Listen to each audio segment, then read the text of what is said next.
Hello, and welcome to Practical Wisdom. And in this video, I will be talking about emotional freedom and how to achieve it through practical steps. This is the first video in the series, so sit back, relax, and get ready. Okay. So first, in this first video, let's just simply understand what is emotional freedom and what it can do for your life. So I'm going to be very quick, very blunt, straight to the point, truth. Let's do it. So emotional freedom, what it can do is change your life. Duh. Emotional freedom can change your life in a very powerful way because you'll be making the decisions that you want to make, not the decisions that you don't want to make. Plain and simple. Why did I do that? And why am I doing this? Oh, and I just am comfortable doing this. But really, those are emotions that you are not acknowledging and you're not embodying. Okay, so that is the positive, and it's a great positive. Now, in order to achieve emotional freedom and emotional control, basically the same thing, in my opinion, is simple, really, and small steps to take to go towards this is being aware of your emotions. Being aware of your emotions. Simple. You don't have to do anything else. You just simply have to acknowledge that you are feeling this way. The reason why I say this is because there's a lot of information out there that'll teach you and show you things, and it's good to learn. I say learn from everybody, because then you'll be able to use your discernment on what you should know and what you shouldn't know, keep in your mind or not. And so my thing is to simply be aware of what you're feeling. This itself allows you to have the power over your emotions. And it's not an overnight thing, which is fine, but it is a guaranteed way to success on achieving emotional freedom.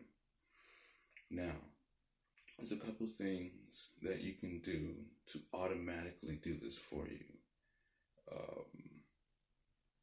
And I sort of had to dig deep into myself and find the things that I used to do to become emotionally free. So one of the things that I like to do to achieve emotional freedom is to create the situation before the actual real situation happens.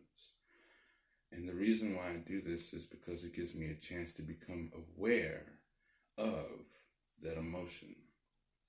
Okay, so if someone makes you angry, okay, we can tend to think about that person, and then it makes us angry, and then that emotion of anger drives us to do certain things, whether we gossip or talk about that person, or we take physical action or anything, right?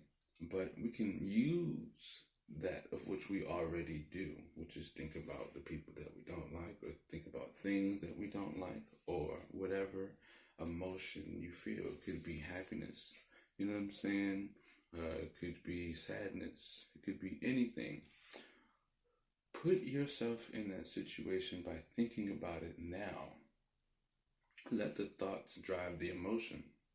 And then when you're thinking about it enough and that emotion arises, be aware of it. Say, okay, I'm feeling this emotion. This is this.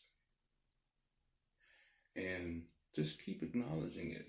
Like when you'll know when you're slipping away from knowing what it is, because you'll just be acting. And the thing is, the moment you're taking action, in my opinion, you're not really thinking, because you're moving, your body's moving, because you're using your brain power to move, because you're in an emotion. Emotion is motion.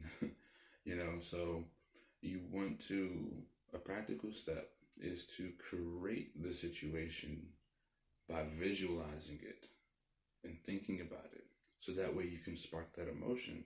And then once that emotion is in you, You acknowledge it. Oh yes, I'm happy right now. Man, this is what makes me angry. I'm angry.